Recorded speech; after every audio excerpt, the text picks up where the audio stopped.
واقیموا الصلاة ولا تكونوا من المشركين. عن ابن مسعود رضی اللہ عنہ قال سألت نبی صلی اللہ علیہ وسلم أي الأعمال أحب إلى الله قال الصلاة لوقتها او كما قال نبی صلی اللہ علیہ وسلم. اللہ رب العزت فرمائی موس قائم کئی مشرکان مہ جڑے گئی، موس قائم کئی مشرکان مہ جڑے گئی. حضرت ابن مسعود رضی اللہ تعالیٰ عنہ فرمائی ما نبی علیہ السلام نے تپوس وکړو چې بهترین اعمال د الله په نسبت باندې څه دي؟ وی الله رسول وینا وکړو الصلاة لوقتها، دا موس چې کوم دی په خپل وخت باندې ادا کول. دا د بخاری شریف حدیث دی. نو د مندو په خپل وخت باندې ادا کول. نن سبا هم که د سهار موس چې کوم دی په وخت څوک ادا نه کي نو افسوس دی، هغه د ځان ته ډېر زیات دی ملامت کي د ټول رس چې هغه دونو اوږدو شپو کې چې کوم دی هغه سهار جمع دپاره یا بیبیان چې کوم دی په خپل وخت باندې مونځونه کي قضا شي ورنه. نو ټولو نه بهترین عمل د الله په نیز باندې هغه څه ده؟ الصلاة لوقتها. ټول ورځ پنځه مونځونه چې کوم دی په خپل وخت باندې ادا کول. بیبیانو ته هم پکار دی کوشش دی کوي په دې اهتمام دی کوي. سړو هم پکار دی چې خپل دکان روزګار د هغې نه ځان دی وباسي او مونځ له چې کوم دی ځان رسوي. حضرت جابر رضی اللہ تعالیٰ عنہ نه روایت دی، رسول اللہ صلی اللہ علیہ وسلم فرمائی بین الرجل و بین الشرک والکفر ترک الصلاة. اللہ رسول فرمائی مسلم شریف حدیث دے جابر رضی اللہ تعالیٰ عنہ نے روایت دے، فرمائی چې دا سړی او دا شرک او دا کفر ترمنځ کې فرق چې کم دی موس پرېښودل ده. یعنی چې موس یې پرېښودو نو داسې چې هغه مشرک شو، شرک ته هغه داخل شو.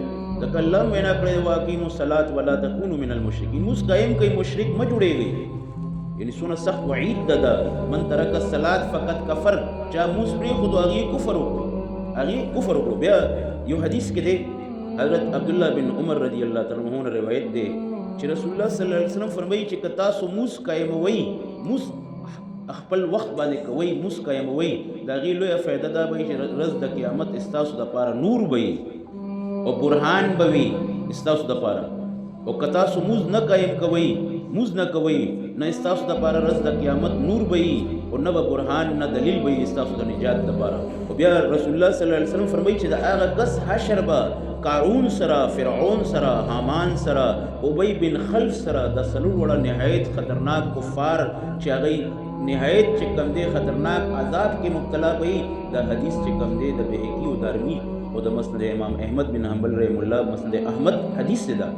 او عبداللہ بن عمر رضی اللہ تعالیٰ عنہ روایت دی چې یو کس موز نه کوي د هغې چې کوم دی ورځ د قیامت په حشر کې به هغه به چا سره به وي؟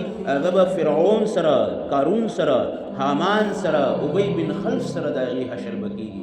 نو د باعزمندو خوش نصیب دي والدین هغه چې خپل بچو ته چې کوم دی 100 سال نه عمر نه عادت اچولو دپاره وینا شروع کړي. ځکه الله حکم دی وامر اهلک بالصلاة، حکم کوه خپل اهل و عیال له موس حکم کوه، واصطبر علیها، په خپل هم د دې چې کوم دی پابند شه، حفاظت وکړه. نو 9 کالو عمر نه وینا کول ده، 10 کاله عمر کې چې کوم دی د وهلو وینا کړې ده. او دا موس چې کوم دی ماشوموالي نه عادت شي نو دا لوی سعادت دی د مور پلار دپاره. ځکه لازمه خبره چې کله سلام به ګرځئ دعا به کوي نو هغه به څه وایي؟ یا الله زما د مور پلار بښنه وکړې.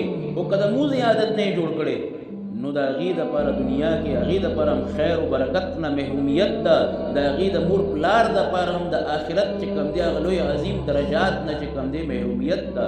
نو زما عزیزمندو په خپل هم کوشش کوو او بیا چې کوم دی د خپل اهل و عیال حتی چې په حجره کې یو نو د حجرې ټول کسان پاسو، که سلمي ستارې کارخانو کې یو نو د هغې ټول کسان پاسو، که زمونږ دکانونو کې ناس پاس خلک دي نو هغه ټول کسان پاسو چې بھئی حی علی الصلاة کېږي لګیا دی، حی علی الفلاح کېږي لګیا دی، راځه چې موږ لاړ شو. ځکه الله رسول څونه سخت وینا کړی دی چې سراسر ظلم ده، کفر ده، نفاق ده. هغه یو کس دا کار چې هغه د مؤذن آواز اوري او بیا موږ له نه ځي نو یو کس چې ځان چې کم دی ښه ګڼي نو افسوس دی د هغې په ښه ګڼلو باندې چې الله رسول د دې عمل باندې هغه نفاق وینا کوي لګیا دی، ظلم وینا کوي لګیا دی، کفر وینا کوي لګیا دی.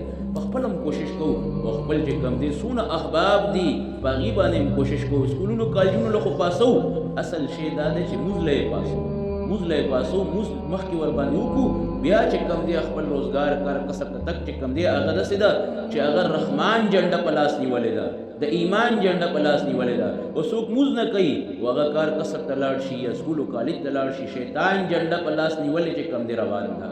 الله دې دې خبرې نو ساتي.